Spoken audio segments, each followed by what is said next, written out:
So now I would like to open the floor for comments, question and answers session. Please mention your name and to whom you address your observations and comments. I want to address the last presentation, which seems to present the bad points, the bad figures of the Islamic, some bad figures of misunderstanding in astronomy and cosmology, by bringing the example of flat Earth and telling us that Abu Hashim al-Jubba'i or Abu Ali al-Jubba'i has had a different opinion about the flat Earth, etc., in a sarcastic, ugly way, I should say, presenting such arguments, forgetting that even now in the United States there is a very strong movement calling for flat Earth. I receive weekly emails calling upon me to defend the round Earth against the opinion presented or the views presented for flat Earth. I don't know what was the reason for such a talk, who forget that while Muslims and the Mutakallimun refused astrology clearly, Al-Baqillani, for example, he refused astrology, and he refused the division between upper heaven and lower world, the corruptible world, and Aristotle, Ptolemy believed in astrology. This is even worse than believing that the earth is round, or they believe that the earth is round, yes, correct, but they believed at the same time in the astrological effects. Ptolemy, yes, and when you talk about the heliocentric and Pythagoras, where did Pythagoras learn? He learned in Egypt and in Babylon. His original sources is Babylon.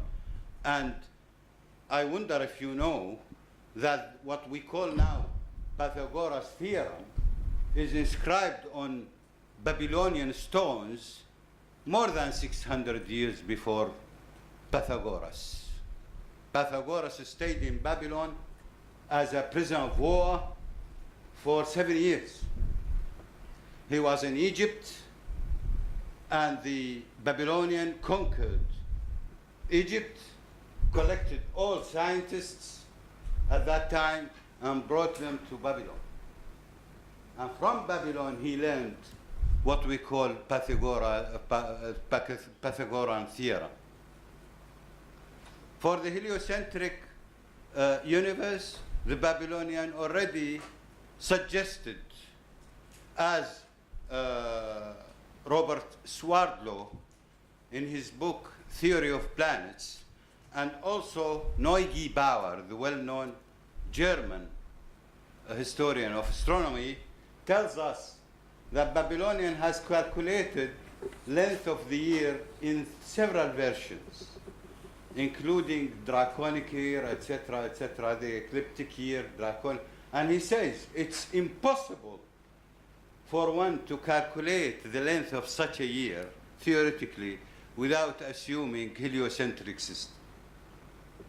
But there is no evidence, of course, that they have a theory which says that the sun is the center of the world.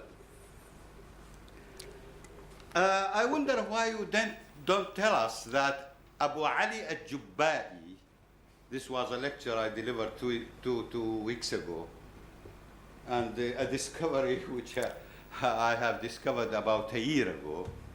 Abu Ali al-Jubba'i, who died 915, told us that if a feather and a stone are dropped in vacuum, fil khala, in vacuum, then they will reach the earth at the same time. And it's only the air which prevent the lighter body from moving with the same speed, clearly. And this experiment was done by NASA. You can see the internet, the YouTube, last 2015. Only in 2015 we could see what Abu Ali Jubai have said about 600 years before Galileo Galilei. But we now read in books that Galileo Galilei discovered the law of free fall. We don't read that Abu Ali al-Jubai discovered this law before Galileo. And if you want the detail why Abu Ali Jubai has said that, he didn't dream of it, you know, he was not sleeping and suddenly wake up and tell us this. You can go to Al-Hasan ibn Matawih in his book Al-Tadhkira fi Jawahir wal-Arab, also to Abu Rashid al-Naysaburi in his book of the Masail al-Khilaf, and the best of them, even better book, the book Al-Mu'tabar fi al-Hikmah of Hibatallah ibn Malka, who devotes more than 12 pages just to discuss this question of free fall and defy the Aristotelian principle, which says that heavy bodies fall faster than the lighter ones. So absurdities, you know, in way of thinking, is even the title of your presentation. It's laughable. Kebab and stacks of plates and kebab, and I don't know why you look at things in this way. In every, as I said, I repeat, in every era, even at this time now, we have some absurdities in thinking about some concepts concerning physical world. Okay, Fadl, Dr. Omar, please Sure, respond. Thanks for those bibliographical references, which I'm aware of. I'm afraid you seem to have somewhat missed the point of my paper, which was mostly about the scope and nature of Kalam. The reason why I discussed the views of Abu Hashim and Abu Ali, and as well as al-Ash'ari and al-Baghdadi, was primarily because I wanted to demonstrate that Kalam, already before being influenced by Avicennan concerns, had begun to address questions of cosmography and the ontology of the created world in quite a detailed way. So I was trying to show that these concerns are, you know, part and parcel of Kalam, even from the earliest period. I'm not really sure what you found so triggering about my presentation. I'm not sure why I touched a raw nerve. As I said, I was trying to point to the epistemic openness of these authors, so they're very happy to consider an argument on its merits. I in no way suggested, and nor do I believe, that their arguments for and against were absurd. Actually, if you'd paid attention to my presentation, you would have seen that I admire them a great deal. And as for the humor in my paper's title, I was trying to be engaging. I'm drawing on words used in our sources. I wasn't being original in that regard. Thank you. Professor Walid, Fadl. Bismillah ar-Rahman alhamdulillah wa salatu wa salam ala Rasulullah. First, I would like to thank all the three speakers for whatever they have presented. I have a few issues actually related to the definition of Ilm al-Kalam. Of course, we have many. And it's interestingly, the first speaker did not refer to al-Farabi definition, which in my opinion, is one of the best definitions. In fact, in Ihsa al-Ulum, where he said, علم الكلام صناعة الكلام ملكة يقتدر بها الإنسان على نصرة الآراء والأفعال المحدودة التي صرح بها واضع الملة وتزييف كل ما خالفها بالأقاويل.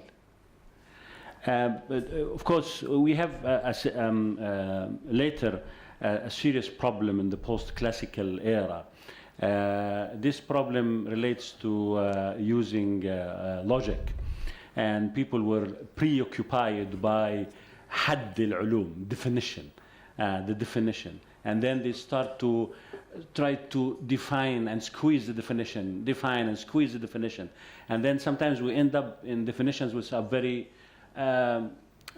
of course, I don't like to call them funny, but they are sometimes not really properly done, but when we look at a very early definition like Al-Farabi definition, then we can see what is the domain really of Ilm al-Kalam, what Ilm al-Kalam is doing, and what are the tools for it. So we need, when we look into the different definitions, we need also to carry this, I think, understanding that there was a kind of a preoccupation of hadd al-ilm later in a way that it became a bit too much. And this made a lot of serious problems, not only in Ilm al-Kalam, but in Usul al-Fiqh and many other things, the same issue. And in my opinion, also, when people try to expand a certain science to transgress into an area which the science doesn't have the tool for it, then we start to have some opinions which are not really properly done. And this may be what was pointed out by the last speaker and also by Professor Basil. But in the case where people know where I should go, where I should step into, what are the tools that will make me step into this field, then I will have a very proper way to address issues. And one of the ways of modernizing Ilm al-Kalam, in my opinion, is practically is to try to use new tools, the new tools that we have discovered currently in physics and even mathematics and many other things, and a lot of interesting phenomena is coming up. And then it can be used for the argument, to enhance the argument, to defend الأفعال المحدودة والآراء التي وضعها واضع الملة, as Al-Farabi said. This will be a very good direction. But if we try to expand Ilm al-Kalam, I think we'll get into a lot of troubles because the tools are not there. And we need to know what are the tools and the basis for each science. Then we can pass into a certain domain. Otherwise, it will be a bit problematic. Thank you much. Yes, brother, once more. Assalamu alaikum. My question is first to Yusa, and then one question is for Brother Abdul Rahman. The first question is that in 1919, there was a prediction by American astronomer, Professor Albert, that in 1919, during the eclipse, all the 6 planets will come in line and the combined attraction power will distract whole the sun and earth, and there will be a lot of problem on the earth. It will stabilize and will come in a stable position after several weeks. In defense of this, Imam Ahmad Raza of Barelvi, India, has written a Risala book refuting those arguments based on heliocentric theories with the geocentric model containing earth at the center of earth and earth is not moving. And he refuted that and published. And when eclipse happened, he was right. So this issue of earth mobility is very confusing and contradicting in Islamic science, because when the astrolabe of Al-Izi was seen by a Baruni, he said it was constructed on a heliocentric theory, but he denied based on several arguments. It was rejected. Until Shirazi and Ibn Shatir, it was considered. But what I want to know is that whether Islamic scholars have any unique creed on the earth mobility or not is this question. And for Abdul Rahman, brother, on the subject of Kalam, now previously there was 2 things, unobservable, observable. Now there are third identity, unobservable, observable. So whether Kalam considered that unobservable observer into the subject or not. Okay, Fadal, Brother Abdul Rahman, please. Thank you for your comments, Professor. Regarding Farabi's definition, I mean, I actually didn't discuss the definition of ilm al-kalam at all. I didn't mention a single definition. It wasn't part of the subject. I did discuss EG's discussion of what the mawdu' of ilm al-kalam is. As for the definition that EG has, it's the exact same or very similar to the one that Farabi brings. Of course, that's a ta'rif bil-ghaya. Okay, it's not ta'rif bil-haqiqa. That doesn't actually tell you what the science actually is. So if you tell me the malaka, you take the jins for your definition as the malaka, you're no longer telling me what the science is or what it's about, you're telling me what it's supposed to do. So there's a ta'rif bil-ghaya, which tells you what the science does, and then there's a ta'rif bil-haqiqa, which has to include the mawdu', the actual subject matter. The whole point of the paper was to talk about what consequences and what were the causes, the historical causes for the emergence of a debate about the subject matter of ilm al-kalam. As for the idea that defining science or attempts at definition cause problems in usul fiqh and kalam, I mean, these are claims that you have to substantiate. And I'm not sure what the problem would be. And if there is a problem by defining, then it would also apply to Farabi for trying to define all those sciences in the book that you were praising. Anyways, with respect to your question, brother, you said there's observables, unobservables, and observable unobservables or unobservable observables? Yeah, unobservable, observable.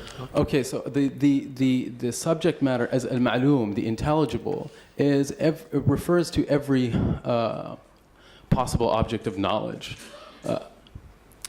So it would include that, whatever that category is, into the general structure. Of course, they say it is an analysis of, it is an examining of everything which can fall under the subject of al-ma'loom, anything which can be a ma'loom, insofar as it relates to affirming religious or revealed truths, revealed doctrines, and also by extension, if they need to extend and discuss the opinions of other peoples to respond to objections. I mean, the idea that it's apologetic, I think it's just responsible scholarship, really, to do a scholarly review before you discuss any subject. You should talk about, well, what have other people said about this subject and respond to them accordingly. I just think it's responsible scholarship as opposed to being merely an apologetic exercise. Okay. Thanks for your question. I don't read Urdu, but fortunately, Ahmed Raza Khan's treatise has actually been translated into English, which is extremely useful. Also, interestingly, Sir Syed Ahmed Khan has a treatise on this issue, something Ibtali Harakati Zamin, it's Qawli Mateen, yeah. Although it seems, according to Kamran Arjuman, that this wasn't actually his, he translated it into Urdu from his grandfather's work, so it probably wasn't written by him. No, I mean Sir Syed Ahmed Khan's work. Yeah, it seems to be his grandfather's. Were Muslims' views on these issues distinctive? The answer to that, for the most part, is no. I mean, the most scientifically respectable model of the universe was the Aristotelian Ptolemaic model, and that's the opinion that learned Muslims typically followed, right? With some exceptions, of course. Of course, among the commoners, it was a very different story. So when Edward William Lane visits Egypt in the 19th century, he says, yes, the learned Muslims all believe the earth is round and have fairly complex mathematical models for explaining heavenly motions, but the commoners all believe that it's flat and so on and so forth.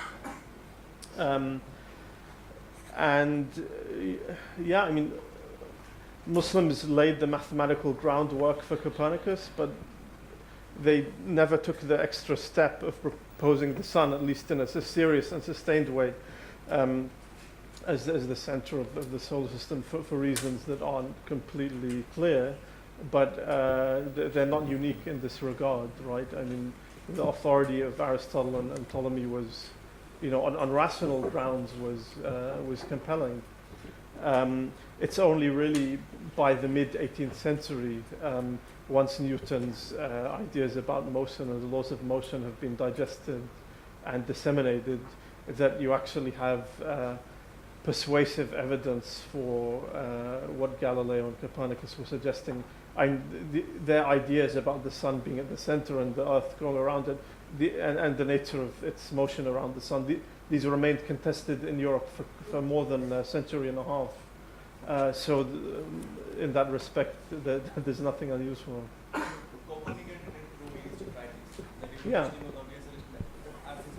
Yes. And what is the relation between the article, the pre-Copernican model by the American historians of astronomy, the pre-Copernican model and the George Saliba? They say that the only difference between Ibn Shahid and Copernican is the center of Earth. Yeah, so I mean, Saliba has demonstrated, I think, beyond all doubt now that Copernicus was not only dependent on the mathematics of people of the Maragha school, but that he actually took from them. It's not clear exactly the routes of transmission, but given similarity in models, and Saliba mentions a particular diagram that we'll see couple, this is now beyond doubt. And he's also demonstrated that well into the 16th century, astronomy was still incredibly productive and fertile. So this notion of decline certainly requires revision. But he interestingly points to why Europe seems to have moved ahead in this regard, and for him it's mostly about capital accumulation and the formation of scientific institutions, which has a clear economic base for Saliba, and I think his reading is persuasive. Okay, thank you very much. We are running short of time, now we are reached the end of the session. I would like to once again thanks the presenters and the commentators for the knowledge imparted and the wisdom shared